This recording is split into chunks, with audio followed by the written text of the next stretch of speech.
প্রিয় শিক্ষার্থীবৃন্দ, কেমন আছো? আশা করি ভালো আছো। কোভিড-19 কারণে ঢাকা শিক্ষা board laboratory school and college online শ্রেণী কার্যক্রমের ব্যবস্থা করেছে।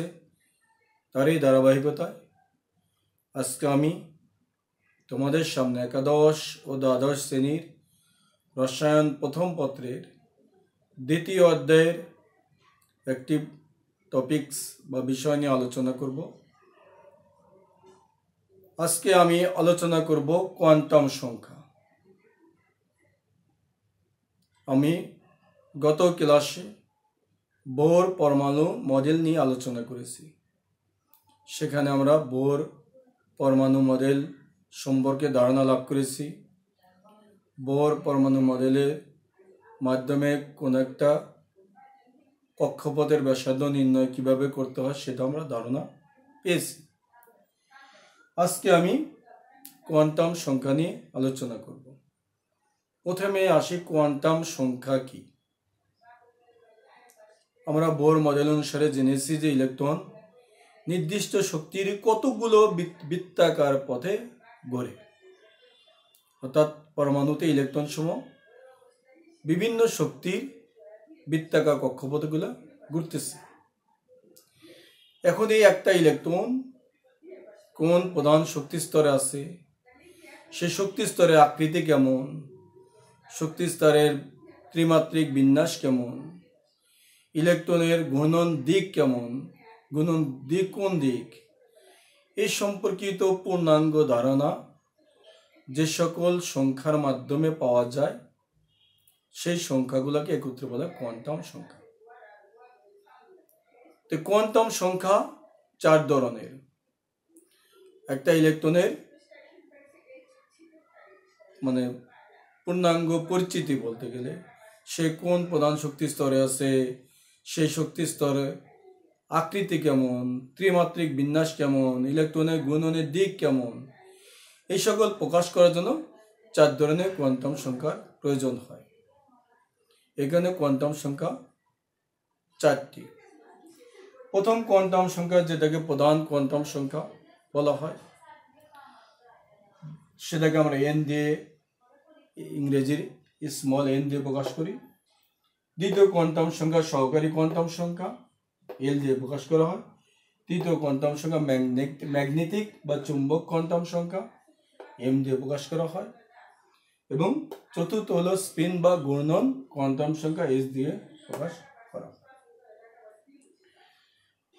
এখন আমরা এই প্রত্যেকটা কোয়ান্টাম সংখ্যা সম্পর্কে একটু আলোচনা করব।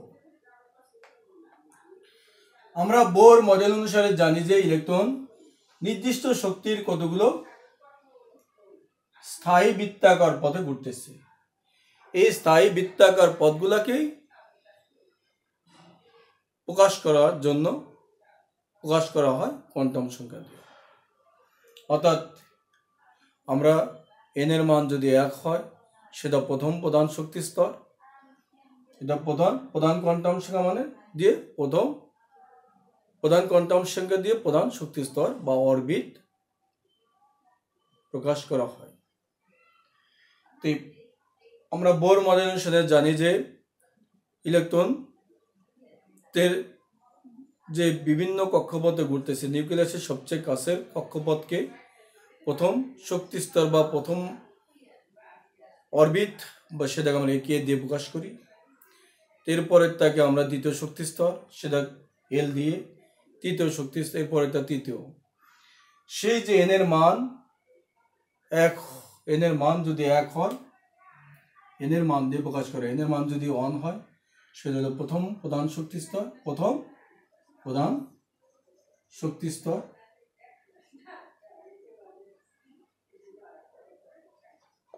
যেটাকে আমরা কে দিয়ে প্রকাশ করি। এন এর মান যখন 2 হবে, দ্বিতীয় প্রধান শক্তি স্তর, যেটাকে আমরা এল দিয়ে প্রকাশ করি। এন এর মান যদি 3 হয় সেটাকে আমরা বলি তৃতীয় প্রধান শক্তি স্তর, সেটা আমরা এম দিয়ে প্রকাশ করি। এন এর মান যদি 4 হয় চতুর্থ প্রধান শক্তি স্তর, সেটা আমরা n দিয়ে। এরপরে 5 হলো পঞ্চম প্রধান শক্তি স্তর ও 6 হলো ষষ্ঠ প্রধান শক্তি স্তর, সেটা প্রকাশ করা হয়। তো প্রধান শক্তি স্তর যে কোয়ান্টাম সংখ্যার মাধ্যমে প্রকাশ করা, সেটা হলো প্রধান কোয়ান্টাম সংখ্যা। এরপরে আমরা সহকারী কোয়ান্টাম সংখ্যা নিয়ে একটু আলোচনা করি।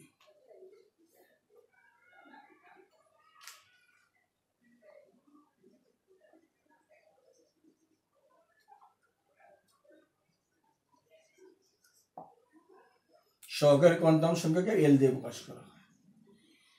প্রতিটি প্রধান শক্তি স্তর একাধিক উপস্তরে বিভক্ত। প্রতিটি প্রধান শক্তি স্তর একাধিক উপস্তরে বিভক্ত। সেই উপস্তরের মান যে কোয়ান্টাম সংখ্যা দিয়ে প্রকাশ করা হয়, সেটা হলো সহকারী কোয়ান্টাম সংখ্যা। অর্থাৎ আমরা সহকারী কোয়ান্টাম সংখ্যা থেকে মান থেকে জানতে পারি প্রধান শক্তি স্তরটি কয়টি উপস্তরে বিভক্ত। সেই উপস্তরের সংখ্যা আমরা ধারণা পাই সহকারী কোয়ান্টাম সংখ্যা থেকে। তো সহকারী কোয়ান্টাম সংখ্যা দিয়ে আমরা কি শক্তি স্তরের আকৃতি সম্পর্কে ধারণা পাই। তো এল এর মান, সহকারী কোয়ান্টাম সংখ্যার মান এন এর উপর নির্ভরশীল। এন সহকারী কোয়ান্টাম সংখ্যার মান হলো 0 থেকে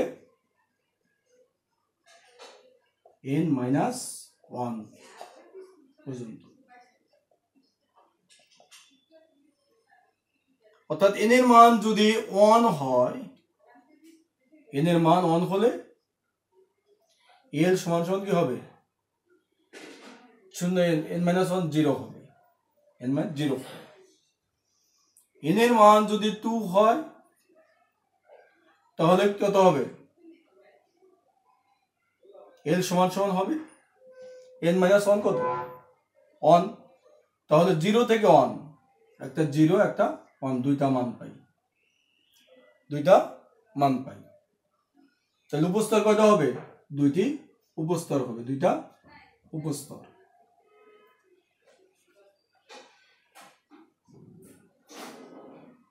সরি, এটা হলো কি একটি উপস্তর,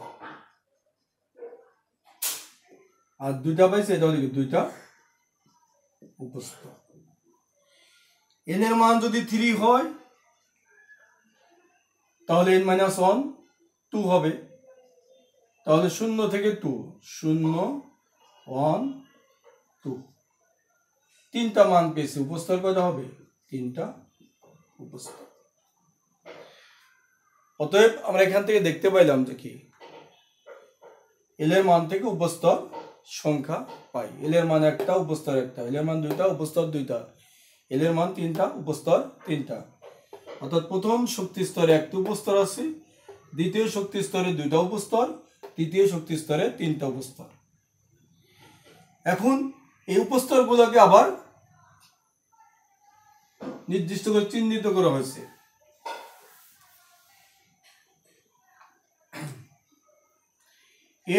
এল এর মান যদি 0 হলে সে উপস্তরকে আমরা কি বলেছি? এস উপস্তর। 0 হলে এস উপস্তর। উপস্তরটি কি হবে? এস হবে। উপস্তরটি হবে কি? উপস্তরটির নাম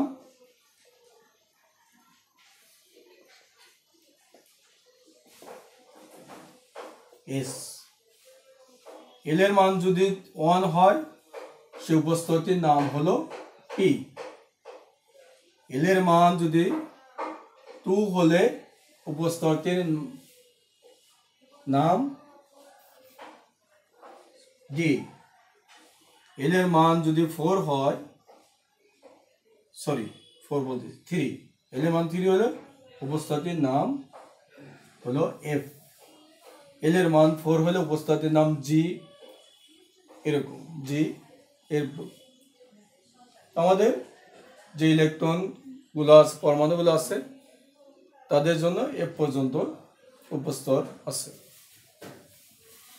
তো এই যে আমাদের প্রথম শক্তি স্তরে একটি উপস্তর, সেটাকে আমরা এস উপস্তর, যেহেতু আমরা জিরো ছিল। দ্বিতীয় উপস্তর দুইটা উপস্তর, একটা এস একটা পি। তৃতীয় শক্তি স্তরে তিনটা উপস্তর ছিল, একটা এস পি ডি। তো এইভাবে আমরা এল এর সহকারী কোয়ান্টাম সংখ্যার মান থেকে উপস্তরের সংখ্যা আমরা জানতে পারি এবং সেই উপস্তরগুলা নাম আমরা জানতে পারি। এরপরে হলো ম্যাগনেটিক কোয়ান্টাম সংখ্যা। ম্যাগনেটিক কোয়ান্টাম সংখ্যা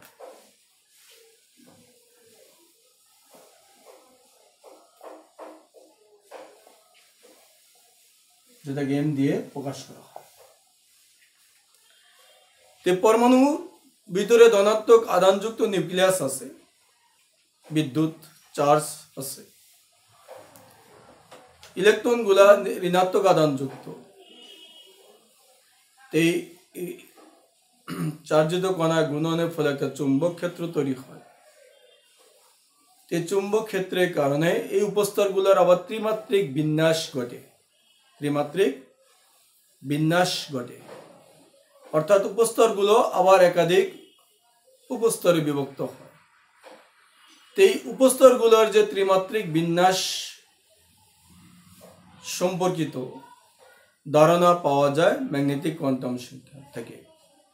অর্থাৎ ম্যাগনেটিক কোয়ান্টাম সংখ্যা দ্বারা উপস্তরের ত্রিমাত্রিক বিন্যাস সম্পর্কে আমরা ধারণা পাই এবং উপস্তরগুলো আবার কয়টি অংশ বিভক্ত সেই সম্পর্কে ধারণা আমরা ম্যাগনেটিক কোয়ান্টাম সংখ্যা থেকে পাই। তো ম্যাগনেটিক কোয়ান্টাম সংখ্যাকে এম দিয়ে প্রকাশ করা হয়। এম এর মান এল এর উপর নির্ভরশীল। এম এর মান হলো প্লাস মাইনাস এল।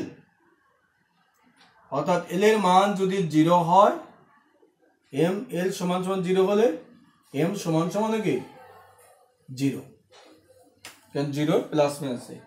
এল সমান সমান যদি 1 হয়, এম সমান সমান কি হবে প্লাস মাইনাস 1। তখন প্লাস মাইনাস 1 অর্থাৎ কি প্লাস 1 0 মাইনাস 1। প্লাস সংখ্যা রেখায় কয়টা মান? প্লাস 1 থেকে মাইনাস 1 পর্যন্ত তিনটা মান, প্লাস 1 0 মাইনাস 1। এল এর মান যদি 2 হয়, 2 হলে এম সমান সমান প্লাস মাইনাস 2, অর্থাৎ 5টা মান পাই আমরা। 5টা প্লাস 2 প্লাস 1 0 মাইনাস 1 মাইনাস 2। আমাদের এল এর মান যদি 3 হয়, 3 হলে এম সমান সমান প্লাস মাইনাস 3 মানে আমরা plus 3 plus 2 plus 1 0 minus 1 minus 2 minus 3, 7টা মান পাই। তাহলে দেখো এখানে আমরা একটাই মান পাই 0 0।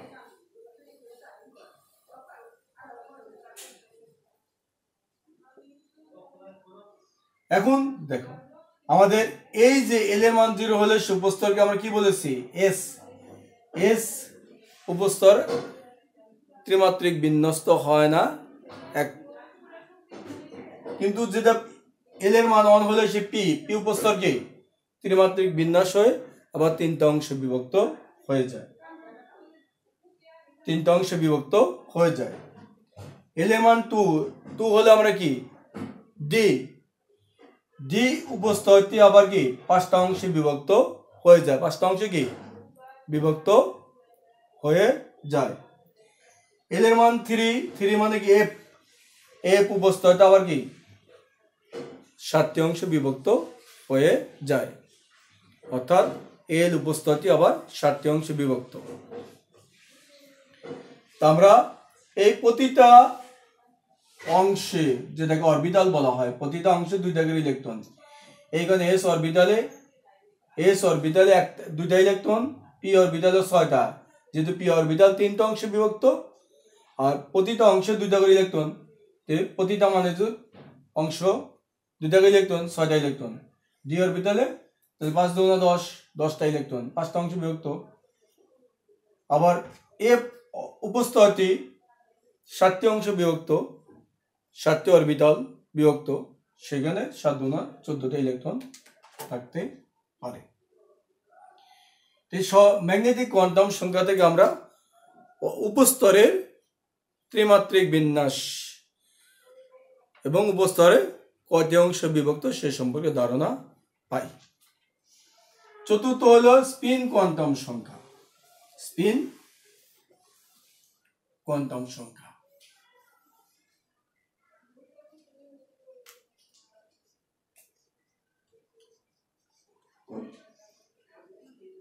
এই যে ইলেকট্রন নিউক্লিয়াসের চারদিকে ঘুরতেছে, ইলেকট্রনটা এই যে নিউক্লিয়াসের চারদিকে ঘুরতেছে, তার নিজ অক্ষের ঘূর্ণন দিক, নিজ অক্ষের ঘূর্ণন দিক যে কোয়ান্টাম সংখ্যা দ্বারা প্রকাশ করা হয় সেটা হলো স্পিন কোয়ান্টাম সংখ্যা। তো ইলেকট্রন যখন এই যে নিউক্লিয়াস ঘুরতেছে তখন কি নিজ অক্ষের দিকেও সে নিজ অক্ষের কে কেন্দ্র করে সে ঘড়িকাঁটার দিকে ঘুরতেছে না বিপরীত দিকে ঘুরতেছে, এই যে ঘূর্ণন দিক প্রকাশ করা হয় যে কোয়ান্টাম সংখ্যা দিয়ে সেটা হলো স্পিন কোয়ান্টাম সংখ্যা। তা আমরা ঘড়িকাঁটার দিকে হলে আমরা সেই স্পিন কোয়ান্টাম সংখ্যা দুইটা মান প্লাস মাইনাস হাফ, অর্থাৎ কি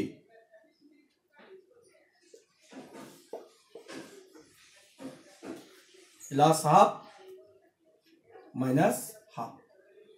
প্লাস হাফ দিয়ে ডান দিকে অর্থাৎ ঘড়িকাঁটার দিকে ঘূর্ণন বোঝানো হয়, মাইনাস হাফ দিয়ে বাম দিকে। তো ইলেকট্রনের ঘূর্ণন দিক বোঝানো হয় যে কোয়ান্টাম সংখ্যা, সেই কোয়ান্টাম সংখ্যাকে স্পিন কোয়ান্টাম সংখ্যা। এই চারটা কোয়ান্টাম সংখ্যার মাধ্যমে একটা ইলেকট্রনের অরবিটালের আকার, আকৃতি, ত্রিমাত্রিক বিন্যাস, তার ঘূর্ণন দিক সম্পর্কে আমরা ধারণা লাভ করতে পারি। তোমরা বাসায় প্র্যাকটিস করো, ভালো থাকো এই প্রত্যাশা করে আজকের মতো শেষ করছি। খোদা হাফেজ।